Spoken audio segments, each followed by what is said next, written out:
A vocal is normally the most important part of the mix. Because of this, EQing a vocal is an important part of building a great mix.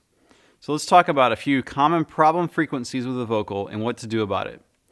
We'll start with the low mid band. The low mids can cause muddiness or a lack of clarity if there's too much, or if there's not enough low mid energy, the vocal can sound thin. Low mids are generally somewhere between 150 Hz and 300 Hz on a vocal. So let's play with that and let you hear what too much sounds like, not enough sounds like, and just the right amount sounds like. I'll start by adding some 250 Hz and let you see what that sounds like.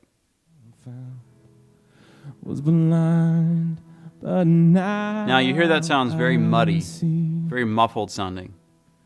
So if we take that away, the vocal clears up.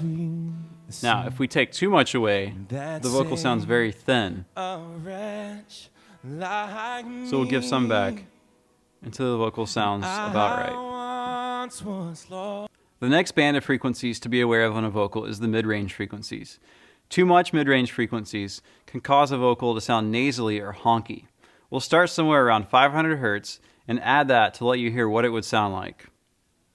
That saved a wretch like me. So you hear that makes the vocalist sound like he has a cold. Now if we go a little higher, it'll sound very honky. But now I see amazing grace.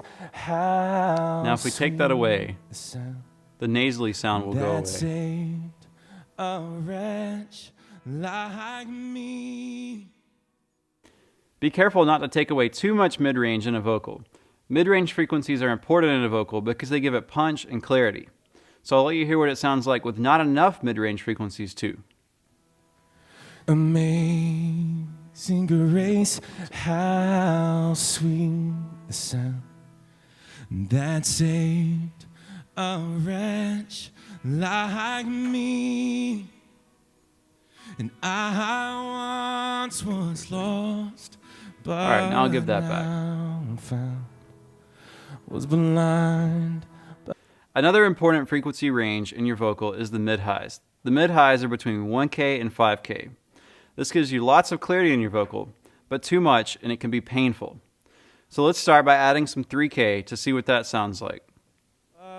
Now found, was blind, but now I see. So you hear there's plenty of clarity, but the vocal could hurt if it were turned up loud. And it also sounds very thin. So now, we'll take away 3K and hear what that sounds like.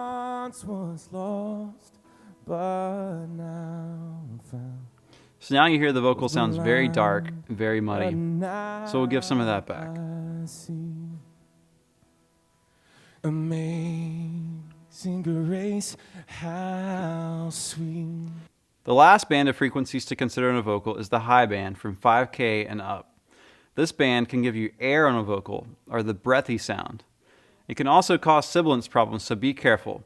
It will also make drum bleed worse if you have live drums on your stage. So we'll let you hear what that sounds like. I see amazing grace, how sweet the sound that saved. Now I'll take it away and you'll hear how dark the vocal gets. Once was lost, but now found.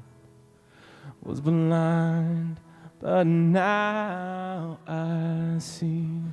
And now I'll return it back to normal. Amazing grace, how sweet the sound that saved.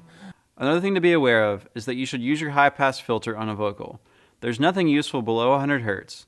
It also helps eliminate plosives, which are the P sounds when someone says a word beginning with a P.